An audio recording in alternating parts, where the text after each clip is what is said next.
यही प्रोसेसटा गोटे दिन आगु करंतु पिठा एते फ्लफी बनिबो कि इमेजिन करि परिबेनी। तो नमस्कार दर्शक बंधु, आम ओडिशा रे तो घरे घरे पिठा खाइबा को पसंद करंती समस्ते, तेणु बहुत लोक बहुत प्रकार पिठा बनाती। मु केमती बनैछि सेटा कहूछु, वीडियो देखंतु। जदि भूल थाई प्लीज कमेंट करिवे।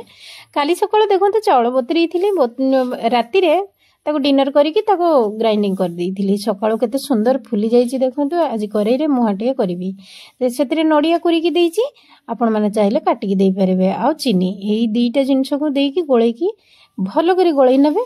करेई तातिले घियो देइकि घियो टिके बेसिकि देबे। पिठाटा बासिबो जेमति सुंदर देखा भी जीव सुंदर, बहुत बढ़िया लागिबो भी। 10 मिनिट पर पिठा देखंतु केते सुंदर बनिछि। खाइबा को नरम, देखिबा को सुंदर, परिश्रम भी कम। एमति बनांतु, जेबे जेबे इच्छा खांतु। देखंतु मु टिके काजू देइछि, आ धळा राशि टिके देइछि। चाहिले देबे, न चाहिले नाही। वीडियो पसंद आसिले लाइक टे निश्चय करिवे, सब्सक्राइब करिवे। रहिली नमस्कार।